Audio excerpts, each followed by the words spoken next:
नमस्ते।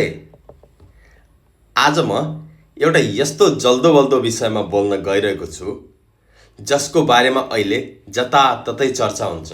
यो चर्चा आउने दिनहरूमा अझै बढ्दै जानेछ। त्यो हो एआई अर्थात् आर्टिफिसियल इन्टेलिजेन्स।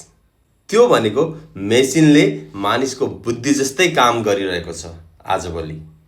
अझ भनौँ कतिपय काममा मानिसभन्दा छिटो, सटिक र प्रभावकारी रिजल्ट दिइरहेको छ। तपाईँ हामीले जे भन्यो त्यस्तै बनाइदिन्छ। उदाहरणका लागि अहिले एउटा सुनो भन्ने एप छ। यस्ता त कति छन् कति, तर एउटा प्रतिनिधि उदाहरणको रूपमा भन्न गइरहेको छु। यसमा तपाईँ कुन प्रसङ्गमा गीत बनाउन खोज्नु भएको हो, थोरै त्यो प्रसङ्ग लेखिदिनुहोस्, त्यस्तै भावको गीत बनाइदिन्छ। अझ केटाको आवाजमा कि केटीको आवाजमा, अझ कस्तो लयमा, त्यस्तै अनुसार त्यो गीतलाई गाइदिन्छ। अनि जस्तो रागमा चाहेको हो त्यस्तै सङ्गीत भरिदिन्छ, त्यो पनि केही मिनेटभित्रै। अझ तपाईँले चाहनुभयो भने तपाईँको आफ्नै आवाजलाई डब गरेर तपाईँले नै गाएको जस्तो बनाइदिने एआईहरू पनि छन्। उदाहरणको लागि आजभोलि युट्युबमा ओशो रजनीशका प्रवचनहरू यति धेरै पाइन्छन् कि जसमा बोलेका कतिपय शब्द चयनहरू उनले बोलेकै छैनन्, जबकि आवाज सेम हुबहु उनकै जस्तो दुरुस्तै छन्। कुन नक्कली हो कुन सक्कली हो छुट्याउनै गाह्रो।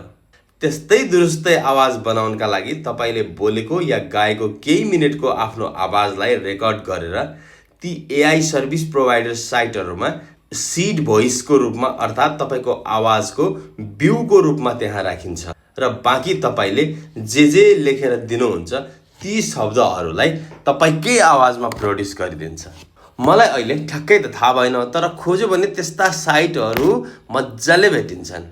त्यसै गरी कतिपय कम्पनीहरूले ड्राइभर नै नचाहिने गाडीहरू बजारमा ल्याइसकेको कुरा त हामी प्रायलाई थाहा नै छ। त्यस्तो गाडीमा यात्रा गरेको अनुभव मसँग पनि छ।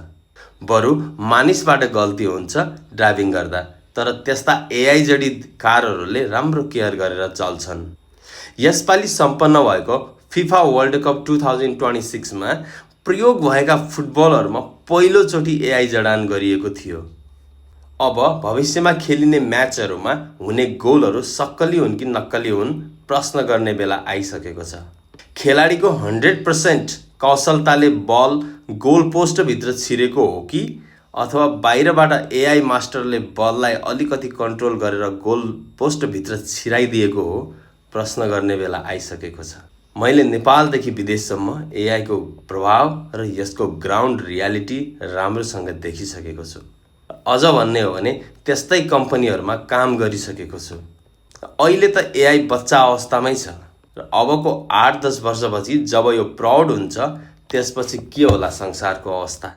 आज धेरै मानिसहरू डराइरहेका छन् कि एआईले मानिसलाई नै आफ्नो नियन्त्रणमा लिन गइरहेको छ कि भनेर।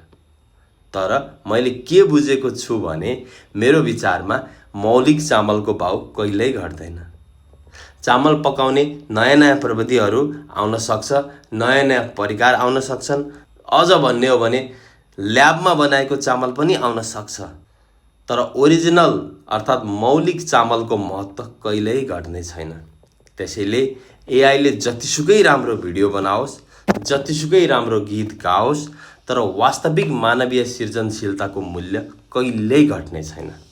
एआईले गाएको गीतभन्दा एउटा राम्रो गीत गाउने मान्छेको महत्त्व कहिल्यै घट्ने छैन।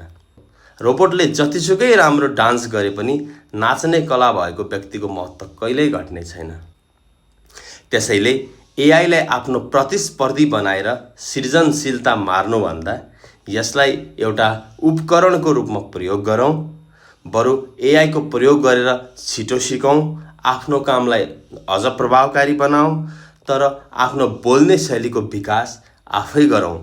गाउने, नाच्ने, लेख्ने, सिर्जना गर्ने, सोच्ने क्षमताको विकास आफै गरौँ र अन्तमा हामीले एआईलाई चलाऊँ, तर एआईले हामीलाई चलाउनु भएन। हजुरहरूलाई कस्तो लाग्यो तल कमेन्ट बक्समा लेख्नुहोला। फेरि अर्को भिडियोमा भेटौँला। तबसम्मका लागि नमस्ते।